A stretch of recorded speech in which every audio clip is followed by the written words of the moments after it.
Welcome back everyone. So in this particular example, we are going to learn how to develop a predictive model. Now in our earlier lectures, if you remember, we conducted linear regression. That was a statistical test where we analyzed our data and we identified the factors or variables that significantly influenced our dependent variable. Now in this week's examples, we are going to learn how to do predictive modeling. And by predictive modeling, we mean that we want to develop a model. Of course, the underlying model can be based on linear regression or can be based on logistic regression, can be based on decision tree.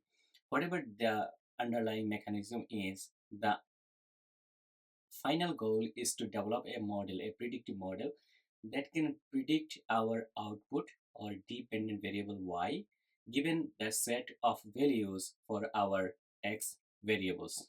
So just imagine an example that you want to predict the ratings of your coffee and what are the factors that are responsible for that. So the coffee temperature can be one, the sugar amount, the coffee bean type can be another one.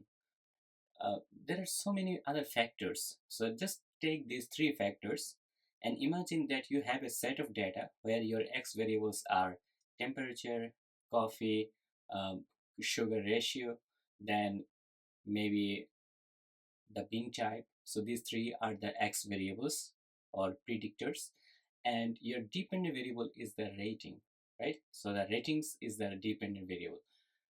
Now, if you develop a predictive model, then whenever you give a new set of x values, that means let's say that someone comes and asks you that, hey, because you have a predictive model, I have this scenario where the temperature is 100 degree Fahrenheit and the coffee bean ratio is, let's say, zero point 0.5 and the sugar amount is 3 tablespoons. Now, with this combination, what will be the rating of my new coffee or cup of coffee? So your model will use these three values and come up with a predicted rating. This is what we mean by predictive modeling. We want to predict our dependent variable y that is not known, of course, and we want to build our model so it can make those predictions. So lots of talks there. Please watch a video or something to clarify your understanding on predictive modeling. And of course, in the lecture video, you can also watch and read through the chapter. Now, in this particular example, I'm going to keep the model like before on the top, and now we are going to build the model like earlier. So let's start with our CSV reader. We have, let's assume that we have a data file that is given as a CSV file. If you have, I already mentioned that if you have an Excel file, then you will use an Excel reader. Right now, for me, I have a CSV data, so I'm going to use a CSV reader. So let's bring a CSV reader, go to nodes here, search for CSV reader, and right there, see that Excel reader is available, CSV reader is available. Let's bring a CSV reader right here. Now, we of course need to configure this one. Click on configure, right click, and browse and select the path. So I have this data under documents, under my course name, then under data, and let's take the train data. See that I have two data sets that are completely different. So that when I'm using the train data, the model is not in any way seeing whatever I have in my test data. These are two completely different data sets.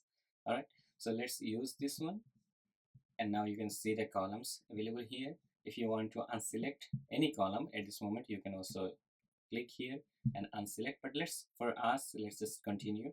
We can unselect using a column filter later we showed earlier. Click OK. Let's run this one, and that's going to read our data, and you can also see it here. The next step is to apply a low variance filter, and I already explained this one earlier. The low variance filter is going to see if any of our column has um, you know as low as zero variance. That means there is no variance at all. All the rows in that column all the rows have exactly the same value, like a, or maybe 1 1 1. no difference. So it doesn't matter in our model building. So let's apply a low variance filter. Search for low variance, bring the low variance filter right here, connect the two nodes using the drag and connect arrow here. Let's configure this one. And what are the columns that you want to apply this low variance filter? Well, let's just keep all the columns here. We want to get rid of any column that has zero variance, right? We don't want that column. And see here, you can select your upper bound. Let's just give the default 0. Run this one. And now you can also put a comment here, read CSV file. Then I'm not going to put comment for all, but you should practice putting comment. Remove 0 variance. All right. So for the rest of the nodes, I'm just going to skip to save some time. But you should see how I put a statement or a comment right here under each node. Please put a comment there, so it is going to be helpful for you. All right, so we applied our low variance filter. The next step is usually a table partitioner. You can also do column filter, and let's search for a column filter here. This is additional column filter. You can drag this column filter right here, and let's make it a little closer. We will run out of space here. Connect this one. If you click on column filter,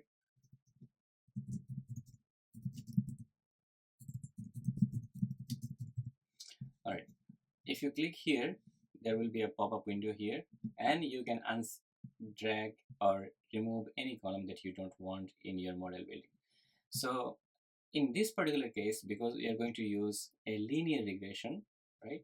So the model will not use our string superhost column. So I can unselect or remove this one by clicking on this back arrow here, and now apply and execute. It's going to remove that column. All right. Next step is, because we are now building a predictive model, right? A predictor. So we need to partition our data. Why? Because see, it doesn't automatically, no model becomes 100% efficient in predicting, right? Any type of model, all models have some errors. Now, how good is the performance of our model? If we want to understand that, we need to do some evaluation. And the evaluation is usually done using the data set by partitioning the data and using, let's say, 70% or 80% of data for building the model, and then predicting on the rest 20%, and then because see, the rest of 20%, you actually have the data, but you are not giving it to your model. Why? Because when the model predicts for that rest 20%, you can combine these two and you can evaluate. Let's say it was 1, but model predicted 0. That means the model made an error there. So you can basically compare and evaluate your model using that rest 20%. So this is why we keep 20%, 30% of our data for evaluation, for testing. All right. So let's continue with this column filter, and then use a table partitioner. The table partitioner is going to do that. Let's bring a table partitioner. Search for the node here, bring it right there, connect it, and now you can actually select the relative size. Let's make it 80. So 80% of our data will be used for training, 20% will be for evaluation. All right, let's keep the random seed as is. We don't really have to do anything else. Simply apply and execute. So it is going to simply make a partition of our data for 80% and 20%. All right, now we need our actual linear regression learner. We did that up to this point. Up to this point, we had in our previous example. We want to bring a linear regression learner. The learner is going to learn basically. Learner it's going to learn from our data. What is it going to learn? So the learning is basically the pattern that are available, the patterns that are available in our data. That's what the model is going to learn. In linear regression, basically it is going to learn the weights of different factors that determine our dependent variable. All right, let's not complicate the discussion here. We are going to run a linear regression, and the model is going to understand the relative weight or importance of different factors or variables. Let's connect this one right here, and let's click configure. See if we want to make any changes. Our dependent variable is superhost n. Let's not take this one. Let's use price, because we are running a linear regression, right? So when we have a binary dependent variable, we will go for a logistic regression, and we are going to see that in our next example. For this one, let's continue with a continuous dependent variable, and we saw that price is a continuous variable, so we can use this one here. And raw count is 20,000. Do you want to use only 20,000? If you want to go for higher number, you can change it here. What to do if it finds a missing value? So you can say fail on observing missing values. That's too extreme. Let's just ignore rows with missing values. So it is going to, if it finds any column for any row that has a missing value, it is going to simply ignore that row and continue with the rest of the rows. All right, apply and okay. Let's run this one. The model is going to run a linear regression, and this is our linear regression learner. So this is a learner. It's not a predictive model yet or predictor yet. Linear learner. Now to make our predictive model, we need this next one, that is this one, a regression predictor. So let's bring this one, predictor, regression predictor. Let's bring this one here and simply put it. So this alignment doesn't matter. I'm just making it so we can basically separate these two between training and test data. All right. Remember that for this one, from learner to predictor, this is very crucial to remember. The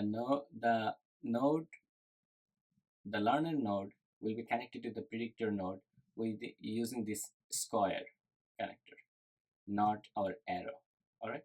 So this is the difference between our previous examples and the new one. All right. Let's click on the predictor. Let's click configure.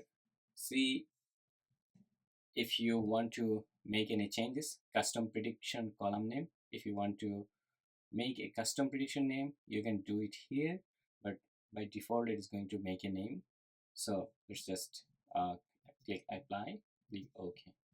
Let's connect our next phase, that is going to be our data, and that's going to be used for, so the learner is going to be used for making prediction, and that's going to make on the rest 20%. The prediction will be made on the rest 20%, right? So that 20% comes from our previous partitioning that we did and using a table partitioner. All right, let's run this one and linear predictor. Let's use this one, and now let's use this predictor to make some prediction. Now, how do we know the performance of our model? All right, if you right click at this moment, you can click on this table here, and let's see what the table gives us. So you can see basically that gives you the original data, all the columns. And now if you go all the way to the right here, all the way to the right, see that this is called a predicted. Let's make it a little larger and drag this column to make it a little more to basically bring out the name. It is actually the predicted price. All right, Now if you look into here, the first one that the model predicted is 7160. If you go back here, the original price was something right there, per night price. All right, so the original actual value was 89, and the value that our model predicted is 7160. All right, now let's go back to our predictor here, and let's make some evaluation based using our numeric scorer. So the evaluation will be done using this node, numeric scorer. Simply search for this one and now bring it right here, connect it to our predictor using this arrow like earlier, configure, and see the two columns that you need to evaluate the model on. So by default it basically selected the same column twice. So the reference column is not the predicted column, right? You remember the reference column, so you be very careful about changing this column to your original column. So the original column was per night price right here, and now we will compare between our original column, the price, and the predicted price. And let's click apply, click OK on this one. Now you can see here, and also you can right click, click table, and now you can see the model performance. So the R square value is 0.06, mean is, let's make this column a little larger here, mean absolute error or MAE value is 2143. Please get yourself familiar with these matrices. This adjusted R square value, I hope you remember, this indicates how much variance your model can explain in the data. So at this moment it is like 6.4%, very low, but it's okay. We are not making a super efficient model here. We are learning how to build a model. All right, now let's remember that we also have a test data that we did not bring here. The model only saw the trained data, right? The trained data that we brought before, 80% and 20%. To bring our test data, we can simply go and read our other CSV reader, the test CSV data, the test data, and apply the same mechanism that we have here, all these mechanism that we have here. And after missing value, we don't have to do a column filter. We can do low variance filter and then missing value, and then directly we can feed the data, or we can simply read our data right here, read the data and then feed it into your model. But I would suggest to at least do a missing value filter. Let's bring a missing value filter here, missing value, drag it here, and regression predictor and numeric scorer. Let's select and copy these two right here. Let's bring it and connect everything together. After missing value, it should be connected to your predictor, remember, like this. And remember, this predictor will be always connected to the learner using this square and not the arrow. So the learner will always be connected to the predictor using these two squares and not the arrows. All right, so what are we missing here? Basically nothing. We can also bring the low variance filter here. We can also do column filter here, but let's continue. We don't need that at this moment. Try it out.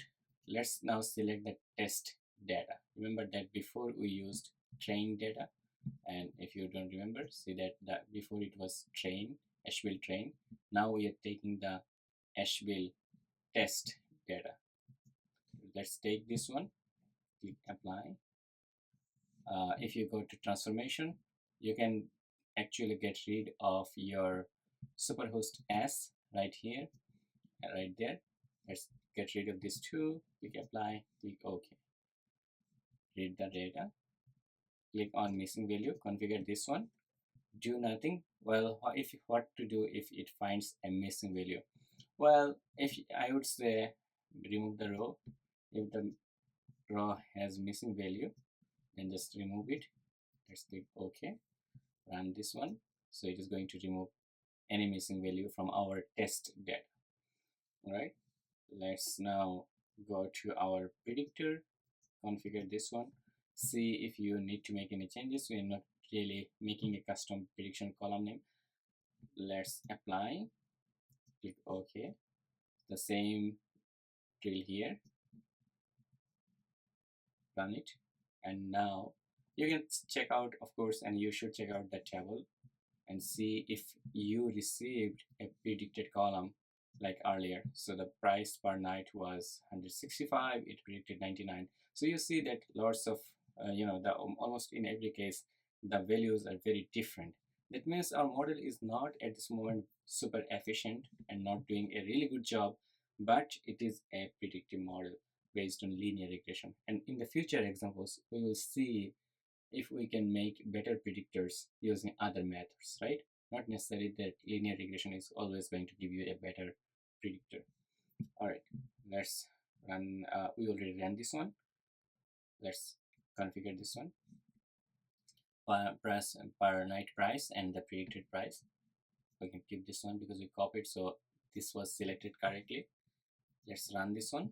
And now you see that the R-square value is even negative. That means it's not really a good model. All right, so just keep it that way. The mean squared error, you can also see the table right here. Go to output, go to table, and you can see these values right here like before. All right, you can see your R square and the adjusted R square values. You can see the mean absolute error. You can see your MAPE, MSD, and MSE. All these, again, please be familiar with these error matrices. Simply these, all of these mean the lower the better. So instead of 40, if you find a model where the value is 4, let's say, so the model that gives you 4, mean absolute error equal 4, is much better than this model that gives you a mean absolute error equal 4076. All right, so all these matrices, the lower the better. Just remember it that way. All right, so that was all about building a linear regression predictor and doing some predictive analysis using our linear regression. In our next example, we will see how to develop a logistic regression based predictor. Thank you.